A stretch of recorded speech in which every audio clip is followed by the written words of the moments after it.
Hello, welcome to another exciting basics cooking class.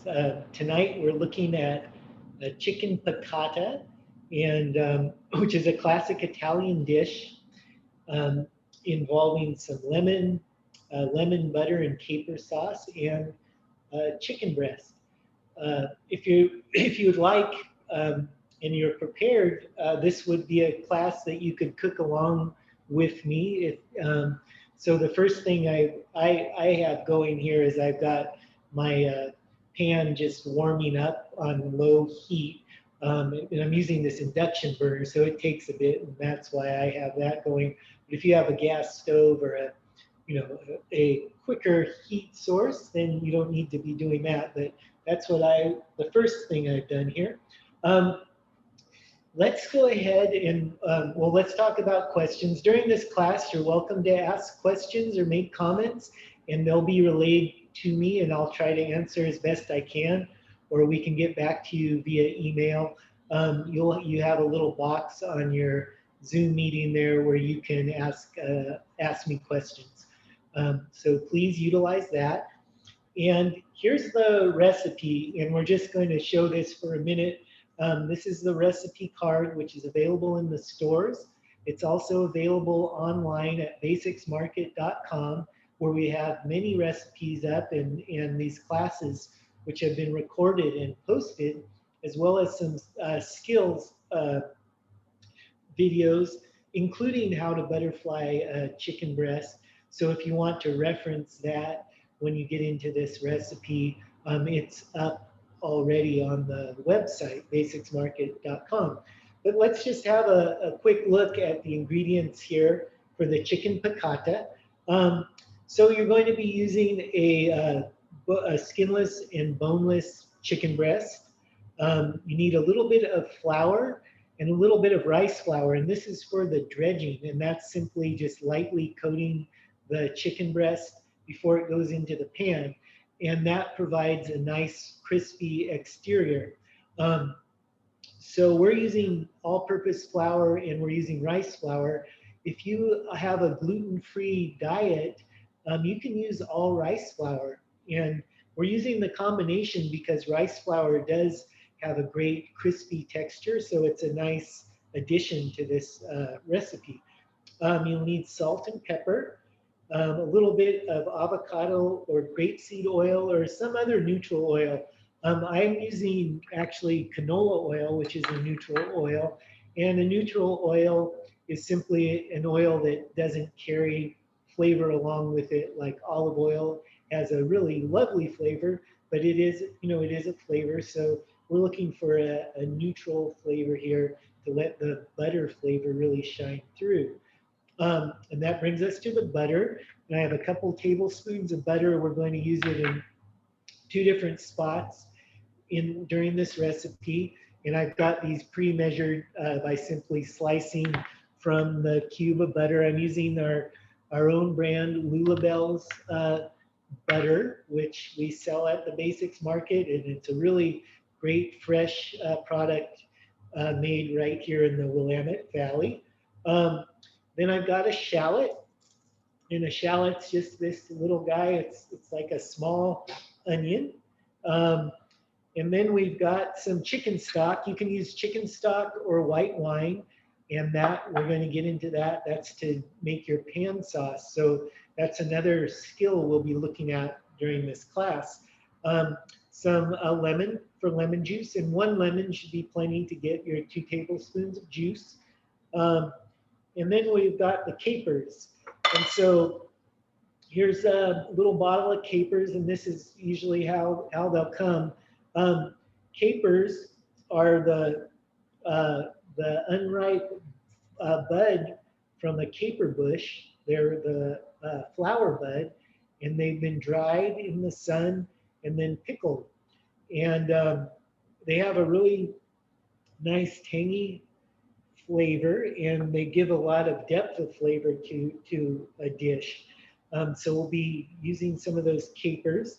And the caper bush is native to the Mediterranean climate, so you'll see throughout like Spanish and Italian cuisines and and Greek cuisines. A lot of capers will be used. Um, and then some parsley, and I have some Italian parsley all around me, and uh, and then salt and pepper again to finish your sauce if you like to bring those flavors up. So let us begin. Let's start with the chicken. So we'll go ahead and talk a little bit about our chicken. I'm using chicken. This is our own, again, another one of our basics family brands. This is Aurora Valley Organic Chicken. And I have two boneless, skinless breasts here. Now, this chicken is all organic. Um, you can see here is a picture of some of the chickens hanging out outside. They have free range. They can go out and eat grass and bugs and all kinds of good stuff. And then on top of that, they're fed organic diet, which is grown and produced by our own facilities. And they're given they're even given oregano to give them nice flavor. Um, so these are the chicken. The chicken is available in all of our stores. We have meat markets in all 5 locations, and the one location is just a meat market.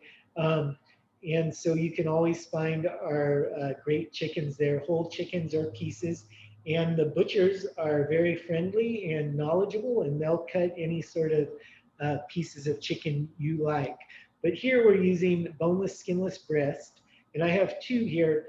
I'll probably, by the time we butterfly this and pound it out and everything, I might just be able to fit 1 in the pan, but maybe I'll butterfly 2 just to go through the process a couple times. So you have your chicken breast. I'm going to go ahead and get a cutting board, a plastic cutting board out that I can run through the dishwasher so that I can sterilize it. And so let's have a look. So with these are both really nice sized chicken breasts. And so this method we're looking at here, piccata means to pound out flat in Italian, and it was originally a dish that was made with veal, but you can do this dish and this method with you could do it with pork, with beef. Uh, and you can do this dish is really nice with fish. Of course, you don't need to pound the fish out, but you can cut it thin. You just slice the fish thin. And it's reminiscent. Sometimes you'll see a dish like this called scallopini, and scallopini in Italian is just it's like the size of a scallop. So but the piccata is indicative of this sauce using lemon, capers, and butter. So so what I'm doing here is I'm just cleaning. These were really already quite clean, but there's like a couple little pieces of fat on there. Took those off. So to butterfly, you just want to have your chicken breast laid flat and kind of lined up on your cutting board. And we're going to turn it into the shape of a butterfly, the butterfly wings, right? So we're just opening it up like so. So I'm going to place my palm on top to hold it in place on top of the chicken breast. And then I'm just going to run my knife right through it and create a hinge. So you don't want to go all the way through. And of course, you want to keep your palm on top of the chicken breast and not in front of the knife. And just go slow. And then you can open it up, and you can see that now we have that nice butterfly shape. And this is a really neat technique because it enables you to, you can kind of get more out of the chicken breast because it's going to uh, expand a bit. And also, once we pound this a bit, um, it tenderizes it, and also it makes it thin so that it will cook a little bit quicker. Um, all right, so at this point you can use a plastic wrap, or you could use parchment paper would work as well. And what we are going to do is give it a little pounding. Um, so I just folded this plastic wrap over the chicken breast. Um, and then you can employ a uh, rolling pin, right? Or you could use a mallet. And so this is a mallet which has both a tenderizing side, which we're not going to use because I don't want to really tear up the chicken breast. I'm going to use the flat side of this mallet. And you could be, it's like Thor's hammer, right? And so we're just going to gently but firmly pound on the chicken breast. And this will probably be a bit noisy.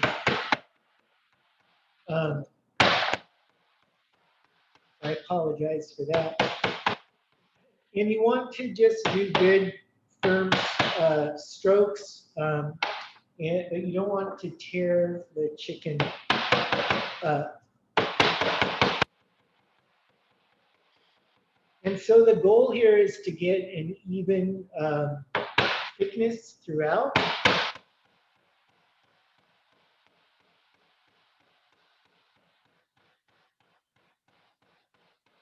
And so you'll just be going back and forth across.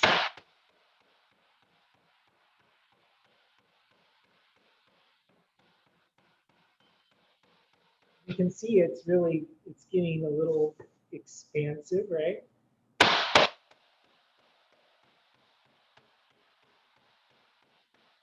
And the thinner you go, the quicker it will cook, and the more tender it will be.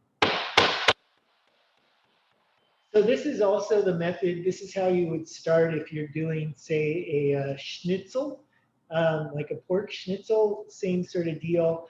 And you would dredge it as we're going to dredge, and then with a schnitzel, you go into like an egg wash, and then you go into breadcrumbs. So this is sort of just the beginning of a schnitzelization.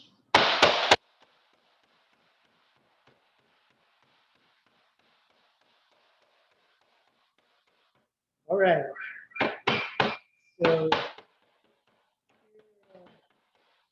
here we are.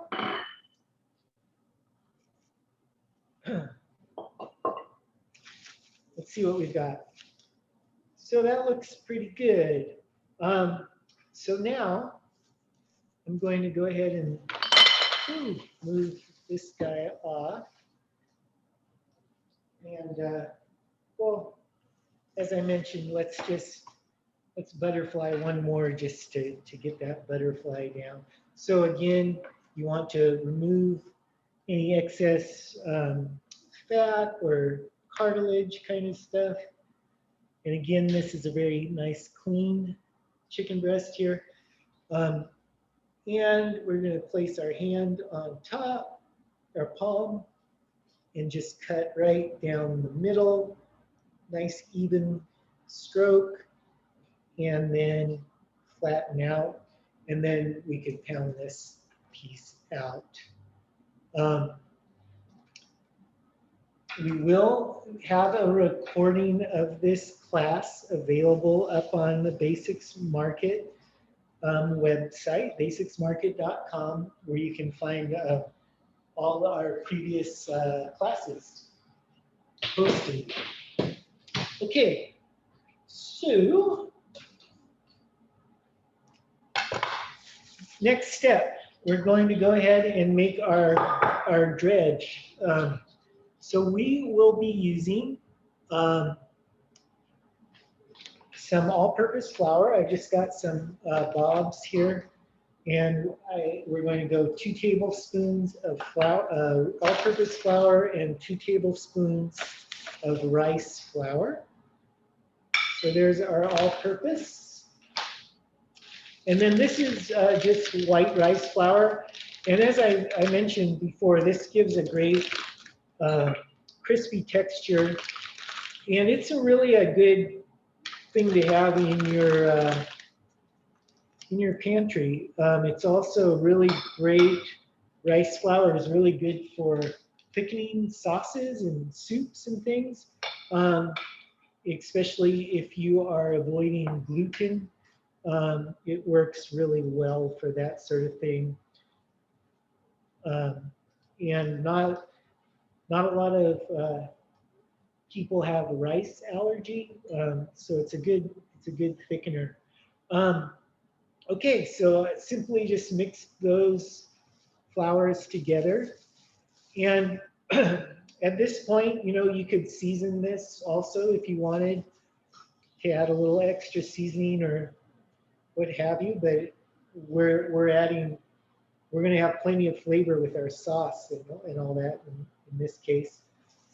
Okay, so the dredge, you just want to sort of lightly toss the chicken breast in that flour mix, and then you can shake it off. And you know, you don't need a whole lot on there. It's just enough to coat, and that's going to give us that nice crispy exterior that we're looking for. All right. So let me make sure I'm following the old recipe here. Okay, so well, I see I've already I've already diverged. I forgot to salt and pepper the breast first, so I'm going to do that now. And this would be your 1/4 teaspoon of salt and pepper. So after all that, I am adding my salt and pepper to the dredge. But ideally, you would add your salt and pepper onto the breast, and then put it into your dredge. Put the chicken breast into the dredge. Okay, so good thing to check the recipe, right? So now I've got my 2 tablespoons of neutral oil. I'm going to add that to my skillet, and I'm just using a big cast iron skillet here, which works really nice. And what we're going to be doing is developing a fond. And fond is that those nice kind of caramelized brown bits that end up in the bottom of your pan when you're cooking meat.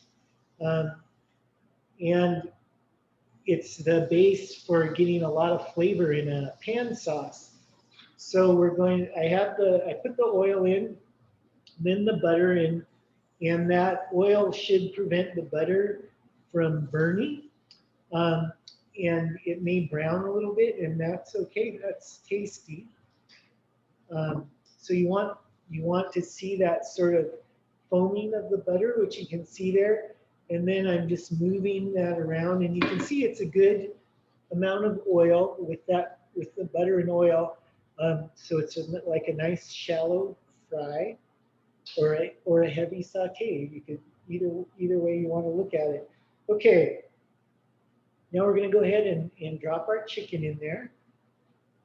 And I'm just going to have the heat on medium and see where that takes us. And it's going to sizzle a bit, and that's what you want. And what we're looking for is just a nice golden brown on there, on our chicken breast. Okay, so while that is going along, let's go ahead and juice a lemon. So got a lemon here, and I've got this really neat lemon juicer, citrus juicer. And we are looking for about 2 tablespoons of lemon juice. And this is a good juicy lemon. It looks like half of the lemon might do the trick. And as per usual, we have a little compost bowl here, which is always handy while you're working. Oops, to collect your compost. All right, sizzling away. That's a good sign. And now let's go ahead and work with the shallot. So the shallot, well, let's check this chicken first. Yeah, it's doing well. I'm moving it around a little bit. Just checked for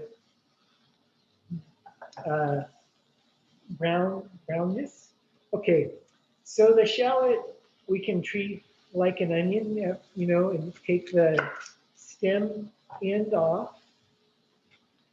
And then we'll try to leave the root end on because it makes it easier to mince. So from here, we can peel the outer skin. And shallots will often have a few segments. This one looks like it has two nice big segments. So I'm going to go ahead and they both have a little bit of root end there to hold everything together. Let's see what's going on with the chicken. Well, look at that. It's got a good, coming along, nice and brown, golden brown. We'll let it go another minute or so. You're going to want to cut the shallot along the lines of the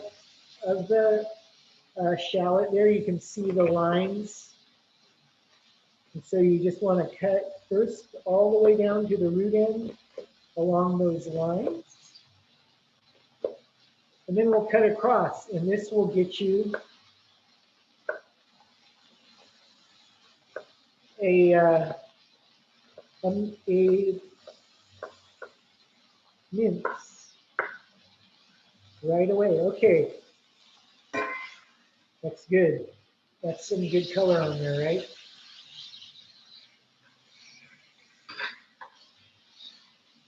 And so you can see or maybe you can, I hope you can see, that there's some nice fond developing in the bottom of a skillet. And that's just these nice little brown bits coming off of the chicken.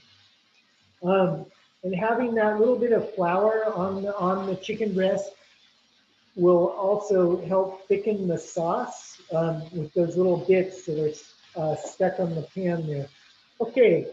So the shallot, I do have a tablespoon measure just to kind of track our measurements here.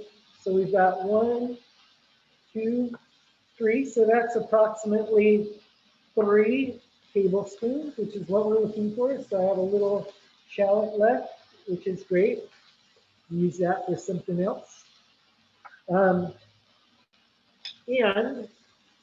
as always, I would recommend, I mean, this will cook pretty quickly, but you know, with any sort of meat cooking, it's nice to have a thermometer, an instant read thermometer, and these digital guys are really good.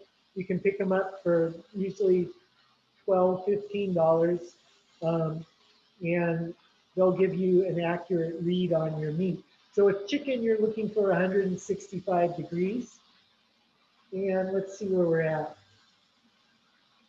So we're getting there. So you want to go into the thickest part of the chicken and check, and at the thickest part, we're still at 150. So we'll give it a couple minutes, and I'll just toss that to the side. Chef Sam, Yeah. We had a question about that awesome citrus squeezer that you're using, and so in case you wanted to share, Yeah. they would like to know the brand. Okay, yeah, this is the one, and we have these available in the markets, and it looks like it's called a Chefin, and these are really great. I would recommend these for juicing a lot of lemons, and also you can fit small like oranges in there as well, which is pretty cool. All right, let's see where we're at. Smells very nice. So as you can see, this is going pretty quick. We're up to 161 degrees, 62, so we're getting there. Okay, so I've already measured out a quarter cup of stock is what I'm using, chicken stock. You could use white wine would be good here. Um, just sort of whatever you've got open, or whichever you prefer. Um, will work great. And then our capers. So really the most difficult part of this recipe is getting the capers out of this tiny bottle. And there is a special tool for that, and that's the handle of a spoon. Um, so I, I, I just utilize this handle, and we'll get our tablespoon of capers in a second. Let's check the temp one more time. And I think we're there finally. So yeah, just let that, we're at 164. It's that little thick piece. Yeah, we've got it. All right. So very nice. You can see we've got browned on both sides and we've developed a foam. So what we're going to do is we're just going to put our chicken breast onto a plate and hold it for a moment and then have a look. So I've turned the heat off for a second and see what we've got here. So what we're going to do is we're going to go ahead and pour this oil into a bowl I have here for the purpose. And then I'm going to take 1 tablespoon and put it back into the pan. So pour the hot oil down. And again, just so you can see what that fond looks like, there's a little bit of the nice chicken flavor there. And so that's a really concentrated flavor that's going to give us a lovely pan sauce. And then this is what the oil looks like. It's just lightly toasty, but not too dark. So that's what we're looking for. And then we'll go ahead and put a tablespoon back into the pan. And hey, it looks like in this case, it's just about a tablespoon. So that was an exercise in measuring, I guess. So we've got a tablespoon of the oil back in the pan. And now we'll throw our shallots in there. And I'm just going to run my knife over them once more just to get them a little finer.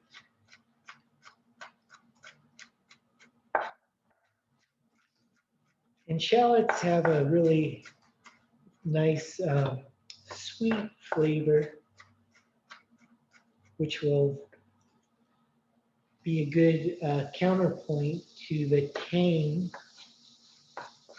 of the capers. So we throw those shallots in there, and I have a wooden spoon to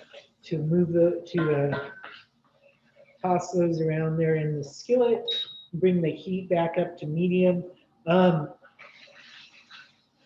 wooden spoon is a good tool when you're building a pan sauce. So let's talk a little bit about the pan sauce, right?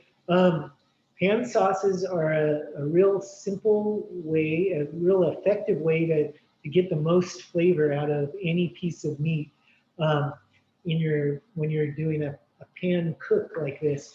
And so you could do this, with any meat you're cooking. We could, like last week we were doing steak, you could build a pan sauce off a seared steak really nicely. It's just a matter of adding your aromatics. So in this case, we're using the shallots. And you could put, you know, depending on where you want to take your dish, you can put different herbs at this stage. And you just want to give them a little bit of a saute. And here we're just going to saute until you can smell them. They're fragrant and they become a little bit soft. So the recipe recommends about a minute, and that's a good estimate. Then you're going to go ahead and add the stock. So here's that 1/4 cup of stock. This could, again, it could be wine. It could just be water. You could build a pan sauce with water. And sometimes you'll start with wine and then add, or stock, and maybe add a little water. But now I want, it's kind of hard to see because the steam is coming up, but it lifts all that, all those little yummy bits right off the pan. And you can see it's already turning nice golden brown color. And it's really just a light gravy at this point. And so here we're looking to thicken up the sauce a little bit. Now we can add our lemon juice. So we're looking at 2 tablespoons of lemon juice. So let's see what we've got. 1. Hey, it was just exactly 2 tablespoons. And again, you're going to give it a stir. You want to see some bubbling, and you want to see some thickening, and it will should start to thicken. And now we can add our capers. So here's that special tool, the handle of a spoon. And we're looking for about a tablespoon of the yummy capers.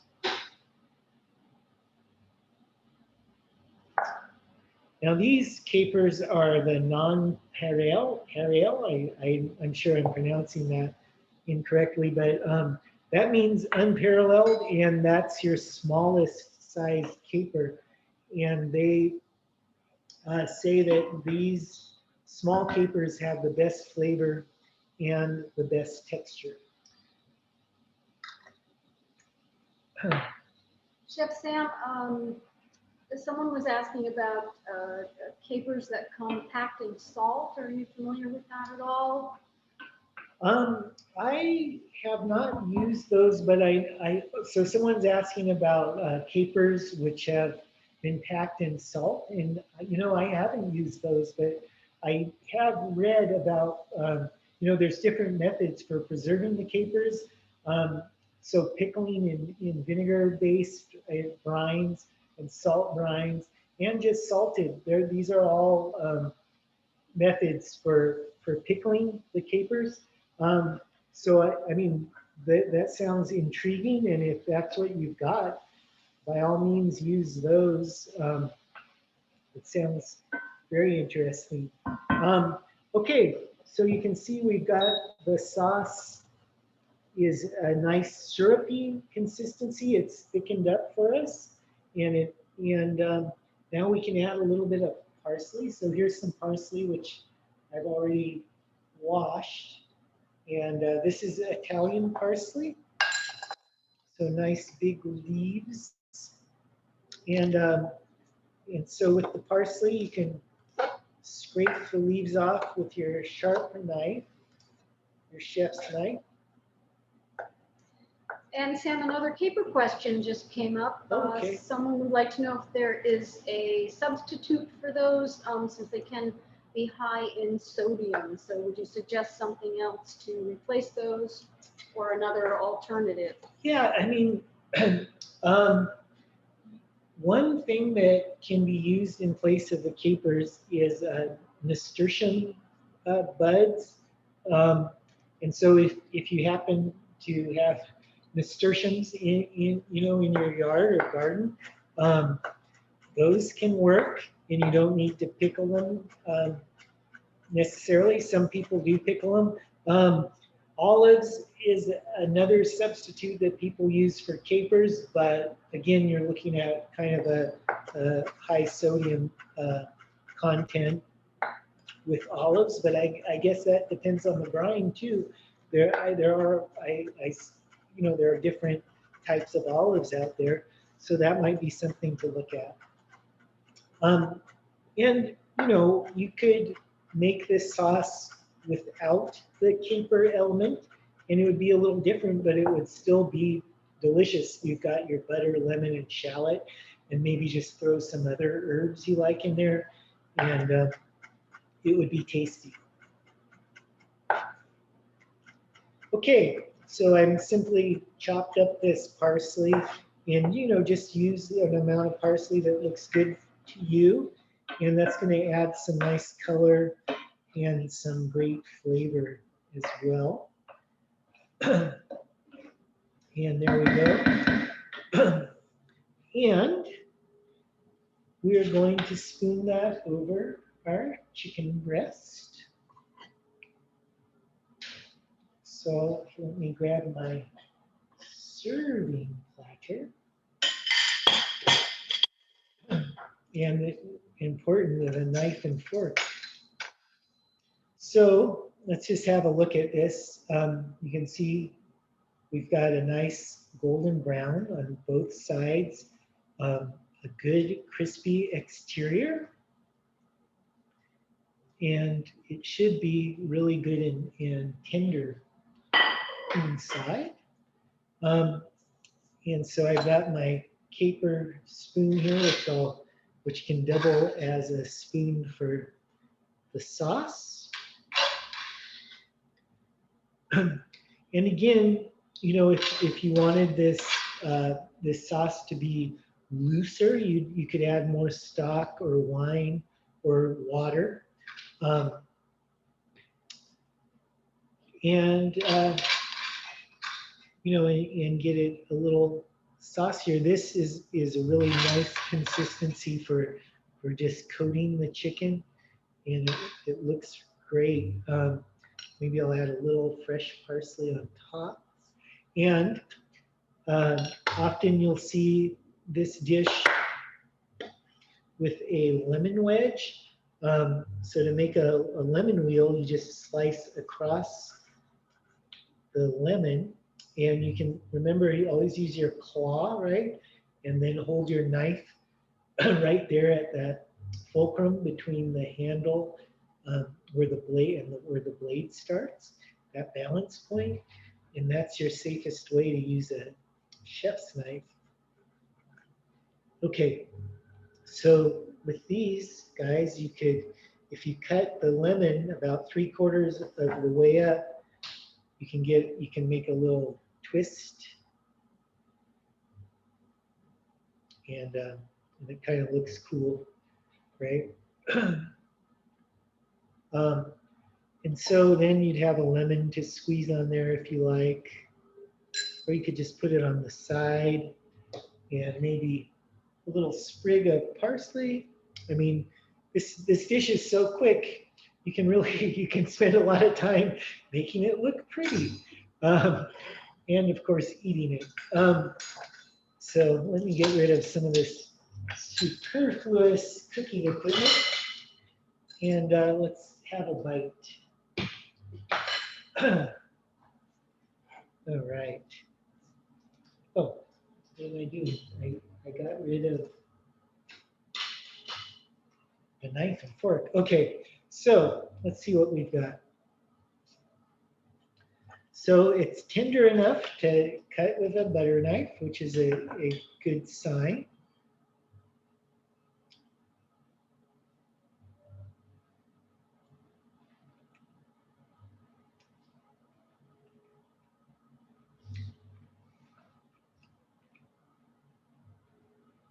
And it's completely delicious. Tender, you've got the bright lemon, the tangy capers, and you've got that nice background developed by bringing the fond up with our stock And then you've got it all cushioned in the butter. And that is the chicken piccata. Thank you so much for joining me. Um, I hope you enjoyed this class. We have more classes coming up. Um, uh, this coming Wednesday, the 2nd, was our nutrition class with Lindsay. She's going to be showing us some nourishing sheet pan dinners. And then following that, the next Tuesday, I'm going to be doing some Vietnamese um, rolls, salad rolls, and um, and please join us for these classes, upcoming classes. And thanks for being here tonight. Happy cooking.